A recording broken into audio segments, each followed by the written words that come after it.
আমি যখন ছোট্ট ছিলাম মা হাঁস পালত।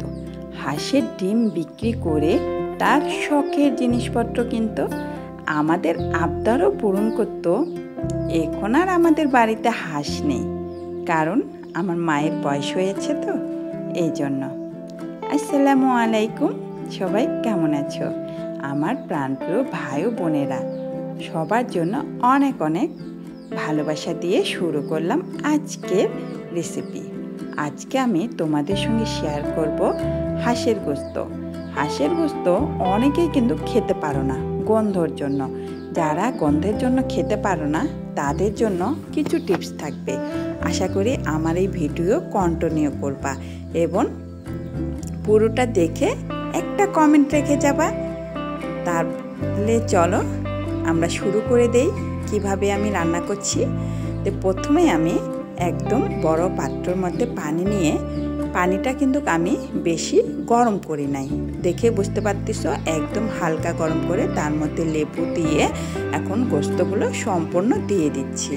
গোস্ত কিন্তু বলক উঠানোর তোমাদের কোনো দরকার নেই, শুধু গরম করে নিয়ে তারপর একদম ছাকনা দিয়ে নিয়ে নিবা।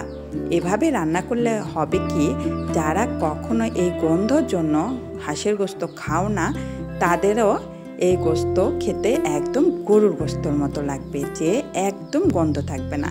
তারপর আমি ঘরোয়া যেসব মশলা আছে সেই মশলাগুলোই কিন্তু আমি এখানে ইউজ করছি। আমি কিন্তু এক্সট্রা কোনো মশলা এখানে ব্যবহার করছি না, একদম বাটা কষা কোনো মশলাই আমি এখানে ব্যবহার করব না।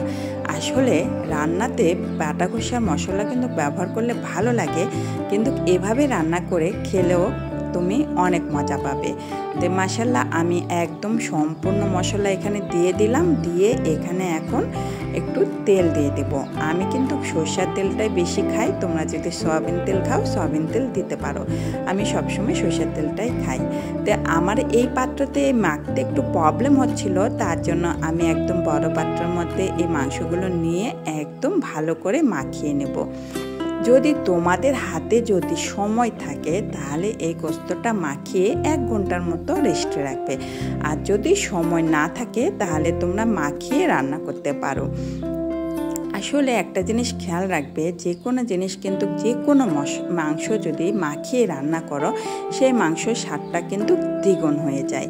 আমার কাছে তো অনেক ভালো লাগে, জানি না তোমাদের কাছে কেমন লাগে। তো আমি এখানে পেঁয়াজ দিলাম আর তেজপাতা দিয়ে হালকা করে ভেজে নেব। আমি পেঁয়াজটা বেশি ভাজতে যাচ্ছি না, হালকা করে ভেজে নেব। ভেজে নিয়ে দেখো আমি সম্পূর্ণ মাংস কিন্তু এখানে দিয়ে দিচ্ছি।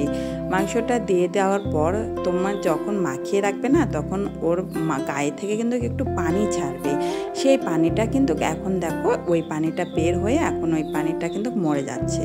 যদি তোমাদের ফার্মের হাঁস হয় তাহলে কিন্তু এখানে বেশি পানি ইউজ করবে না, আর যদি দেশি হাঁস বা চীনা হাঁস এই ধরনের হাঁস হয় তাহলে কিন্তু সিদ্ধ করার জন্য এক্সট্রা পানি তোমাকে ইউজ করতেই হবে। তো এখানে আমি একদম ভালো করে ওই পানি দিয়েই কষাই নিলাম। কষাই নেওয়ার পরে এখানে আমি পানি অ্যাড করে দিব, কারণ আমার মাংসটা কিন্তু সিদ্ধ হয় না, তার জন্য আমার কিন্তু এখানে পানি দিতে হচ্ছে। তাই আমি একদম নাড়াচাড়া আর কিচ্ছু করব না, এখানে পানিটা আমি দিয়ে দিলাম। দিয়ে দেখো আমি পুরোটা মাংসের সঙ্গে মিশিয়ে নিচ্ছি। মিশিয়ে নিয়ে ঢাকনা দিয়ে একদম ঢেকে রেখে দিব। আমার মাংসর পানিটা যখন একদম নিচে চলে আসলো তখন আমি এর ভিতরে মাংসর মশলাটা দিয়ে দিলাম। মাংসর মশলাটা কিন্তু তোমরা বাজারেই কিনতে পারবে, আর যদি পারো ঘরে বানিয়ে নিও। আমি মাংসর মশলাটা বাইরেরটাই ইউজ করি, বাজার থেকে রাঁধুনিটাই আমি সবসময় ইউজ করি। তো রাঁধুনি মশলাটা আমি এখানে 2 চামচের মতো দিয়ে দিলাম। ও আমার তো বলা হয় নাই, এখানে প্রায় 2 কেজির মতো হাঁস আছে। আমি এখন এখানে পানি ঝোলের জন্য দিয়ে দিলাম। আমার কিন্তু রান্না মোটামুটি কমপ্লিট, দেখেই বুঝতে পারলে আমি কিন্তু একদম সিম্পলভাবে এই রান্নাটা করে ফেললাম। আর এভাবে তোমরা রান্না করে দেখো এত মজা হবে। তারপর তোমরা অবশ্যই কমেন্টে জানিয়ে যাবে মাংস রান্নাটা কেমন হয়েছে। তোমরা রান্না করে খেয়ে। আর যদি মনে করো তোমাদের রান্না করতে কষ্ট হচ্ছে তাহলে আমার বাসায় চলে আসো। আর আমি এখন বেরেস্তার জন্য পেঁয়াজটা ভেজে নিচ্ছি। আর আমার ভিডিও যদি তোমাদের ভালো লেগে থাকে অবশ্যই লাইক, কমেন্ট এবং সাবস্ক্রাইবটা করে দিয়ে যেও। সাবস্ক্রাইব করে বলে যেও যে তোমাকে বন্ধু বানিয়ে নিলাম। আশা করি আমিও তোমাদের পাশে চলে যাব ইনশাআল্লাহ। দেখো আমার মাংসর কালারটা দেখে বুঝতে পারতেছো কত সুন্দর হয়েছে। তো এখন আমি এটা একদম পরিবেশন করে ফেলতেছি। আসলে রান্নার শেষে যদি পরিবেশনটা না হয় না, রান্না যতই ভালো করে করো না কেন সেটার কিন্তু একদম ভালো লাগে না। তো রান্নার পরে একটু ডেকোরেশন করে নিও। তো আমি হালকা করে একটু ডেকোরেশন করে নিলাম। আমার ভিডিও তোমাদের কেমন লেগেছে অবশ্যই জানিয়ে যেও। আর এখানেই শেষ করলাম।